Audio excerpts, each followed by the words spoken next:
If there's one thing that keeps me coming back to the shonen genre over and over again, it's the simplistic nature that I've been able to enjoy both as a kid and still now, years later, as a fully functioning, fully grown up kid, pretending to be an adult. There's no need for some long convoluted hook like that time I tried becoming president of my ninja village when my best friend had joined Ninja ISIS. Everything you need to know is encapsulated in a nice, short, snappy title. Naruto is about a ninja named Naruto, One Piece is about a grand adventure to find a treasure named One Piece, My Hero Academia is about heroes in academia, and Demon Slayer is about a guy who has a really cute little sister who also slays demons. Yes, Demon Slayer was an anime only a few were talking about initially, myself included, but over the past few weeks has turned into a show that has blown me away, and it was surprising to me because it was something that I never thought could or would be this good, at least in the time frame given. And I think a large part of that is thanks to the phenomenal job Ufotable is doing at tackling their first shonen anime. So today I just wanted to take some time to highlight the fantastic work they're doing, and you know, fanboy a little here and there as the shonen trash fuckboy I am. For those unfamiliar to what this show is about, the basic premise revolves around our main character Tanjiro, who comes home one day to find out his entire family has been slaughtered by demons. The only survivor is his little sister, who herself has been turned into a bloodthirsty demon, and so begins his journey to become a demon slayer in order to find a cure for his little sister and protect others from the same tragedy that has befallen him. That's right, a shonen protagonist with an end goal we can finally get behind. Protect the Imouto! If the premise sounds kind of simplistic and straightforward, that's cause it kind of is. But simple and predictable isn't necessarily a bad thing. Some of the best examples in the genre have been titles that have taken the basic foundation and executed it again really well, but with its own twist. Plus, I would feel kind of like a hypocrite for complaining that the shonen formula is too predictable while diving headfirst into my 100th power fantasy isekai based on a fantasy world with RPG elements because, hey guys, this guy has a shield this time! And having said that, my initial impression of Demon Slayer was that it was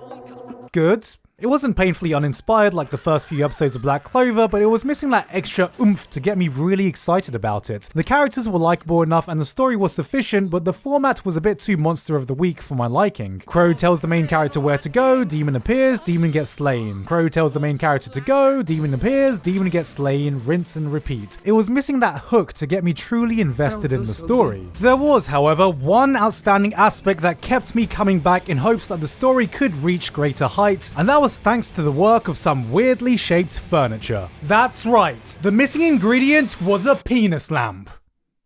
I mean, Ufotable. It is a good show, but I think Ufotable should be given a lot of credit for managing to take what in my eyes is a solid story for a solid manga and elevating that to give absolutely breathtaking moments. As with any battle shonen, the star of this show is the fights. And not only does it keep the monster of the week format fresh by giving each demon a different power, resulting in no two fights ever playing out the same, but it's also been showing some of the most visually striking action you can find in anime this year. And trust me, I haven't let recency bias cloud my judgment over how good Mob Psycho Season 2 looked, because while Mob had entire episodes filled with eye-jizzingly good fight animation, fuck you spell check, don't even try to tell me that's not a real word, I haven't seen anything quite like the serene beauty that I feel when watching the swordplay in Demon Slayer. But this isn't a video about what the best animated show is this year. Right now I don't feel like debating between two fantastic looking shows when I can just wait till next year, when the anime awards come around again, and we can just complain about My Hero Academia winning anyway. Ufotable as a studio have always pushed the boundary when it comes to integrating CG in traditional animation. When you mention CG and anime in the same sentence, your first thought is normally but Ufotable have always been the gold standard when it comes to digital effects and composition. I remember the first time being really blown away with some of their stuff was their work in Kara no Kyokai. Not only in just how good it looked, but also during fights, where they use CG to mimic complex camera motions which would normally be impossible to hand draw. Nowadays, this camera work might be a bit too much of, look at me mom, I've learned how to do shaky cam! But to put this into perspective, this came out 5 years before Attack on Titan floored everyone with its dynamic camera and its ODM gear scenes. These were the CG effects we were used to seeing in 2008, and back then, this blew my fucking mind. Demon Slayer, though, has really shown their progression when it comes to their work using dynamic camera movement. What used to be a one-off effect, they can now consistently flex in this fight and that fight and that fight, to the point where I'm like, alright Ufotable, no one likes to show off. But they're doing some really cool stuff with it. Let's take the rotating room fight as an example. There's this demon that has the power to rotate a room that the fight takes place in, so they get to play around with the camera's perspective in relation to our main character and the CG background, resulting in this mind-bending Inception-esque fight scene where the camera's following our main character as he's jumping around the floor, walls and ceiling with the changing gravity, which just look at this looks so fucking cool. Just for reference, this is what this scene looks like in the manga. It's one of those rare occurrences where you can look at the panels and say, man, this manga really isn't doing the anime justice. Honestly though, despite how impressive this looks, I think the real standout is the entire aesthetic, because it not only has great animation, but it's also perfectly stylized. I am absolutely in love with the art style and how Ufotable leverages this to give every battle this unique vibe you can't really find anywhere else. See, the power system at play here revolves around a breathing technique that allows the user to exude the same energy as a certain element. Water, thunder, insects, anything is possible as long as you know how to breathe correctly.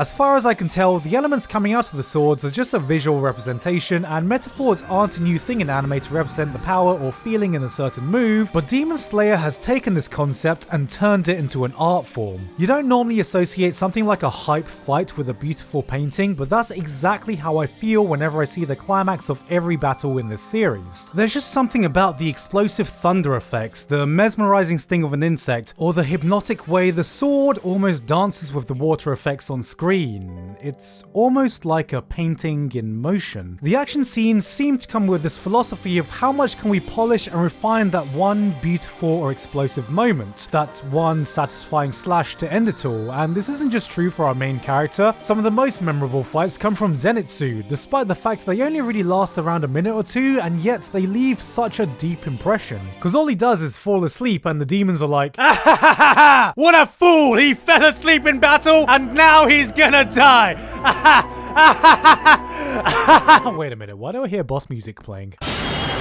And I just can't get over how damn addicting it is to see that moment because it's just so goddamn clean. And I think a big unsung hero is the sound design too. There are a few things in life that are just the perfect marriage. Red wine and steak, Nando sauce and chicken, Logan Paul's face and a fist. But I never knew that the sound of slicing swords and running water was such a perfect fit for each other, because it gives me the same kind of feedback as when I do a really gratifying move in a video game and complements the clean cuts perfectly. You know that feeling you get when you watch shit like soap getting cut or something, which if you've never seen the soothing black magic that is soap getting cut, just watch.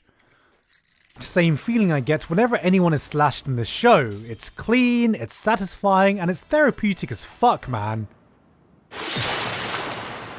This is as close as we're gonna get to shonen ASMR, and what I love is how the conclusions to these fights resonate with the tranquil beauty of the action that preceded it. Moments of hype are immediately followed with moments of serenity. There's a sense of liberation whenever a demon gets defeated. You get to see flashbacks from their lives as a human and the shit they went through before turning into a demon, and for a hot moment you kind of feel sorry for them, you know, if not for the tiny fact of the dozens of people they've horribly murdered. Also, to put a quick spotlight on the characters, seeing how Tanjiro acts towards the demons is kind of what makes him so endearing, and these stories give a nice sense of closure to the different demons he defeats. In shonen, you are used to seeing these pure-hearted, naive protagonists, but what sets Tanjiro apart is that he exudes that same pure-hearted energy without the naivety or childishness. He can still empathize with the demons and the troubles that have landed them on this path, while knowing that what they've done isn't something that can be forgiven. His approach to everything is actually very mature, but he is still headstrong when it comes to his own ideology and the optimistic way he sees the world. Despite having a family who was horribly murdered by demons, he's not doing this out of revenge or anger or hatred, but for a pure love for his family and a drive to make the world a better place. Of course, his motivations would be worthless if his family members weren't worth protecting, and I'm glad to say that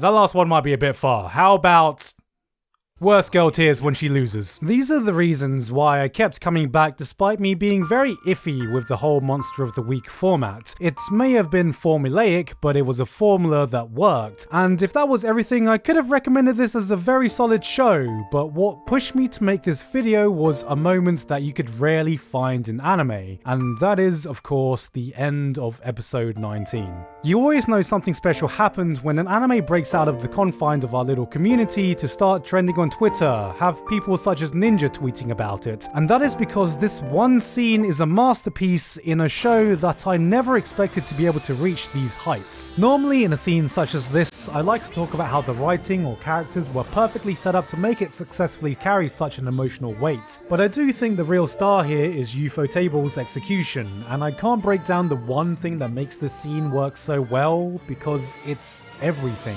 I said earlier the fight seemed to have this philosophy of polishing one beautiful moment, and this was one moment that was extended and polished to the absolute limit. From the dazzling dancing and choreography that kicked the scene off, the out-of-this-world animation, the satisfying sound design giving weight to every swing, the contrasting colours with the burning fire lighting up the entire screen, the beautiful moving track that was such an anti-Sawano drop, juxtaposing layers of emotion into every frame. It was one of those rare moments I've had where a scene was beautiful enough that I was just so overcome by emotions, my body didn't know the proper way to react. Your heart probably started racing, some of you might have felt a chill down your spine, some of you maybe even cried. From what?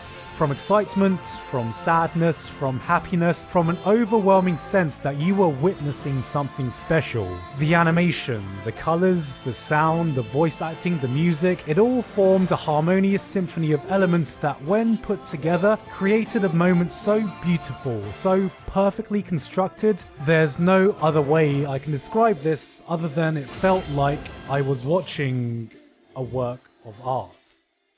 God, I love anime.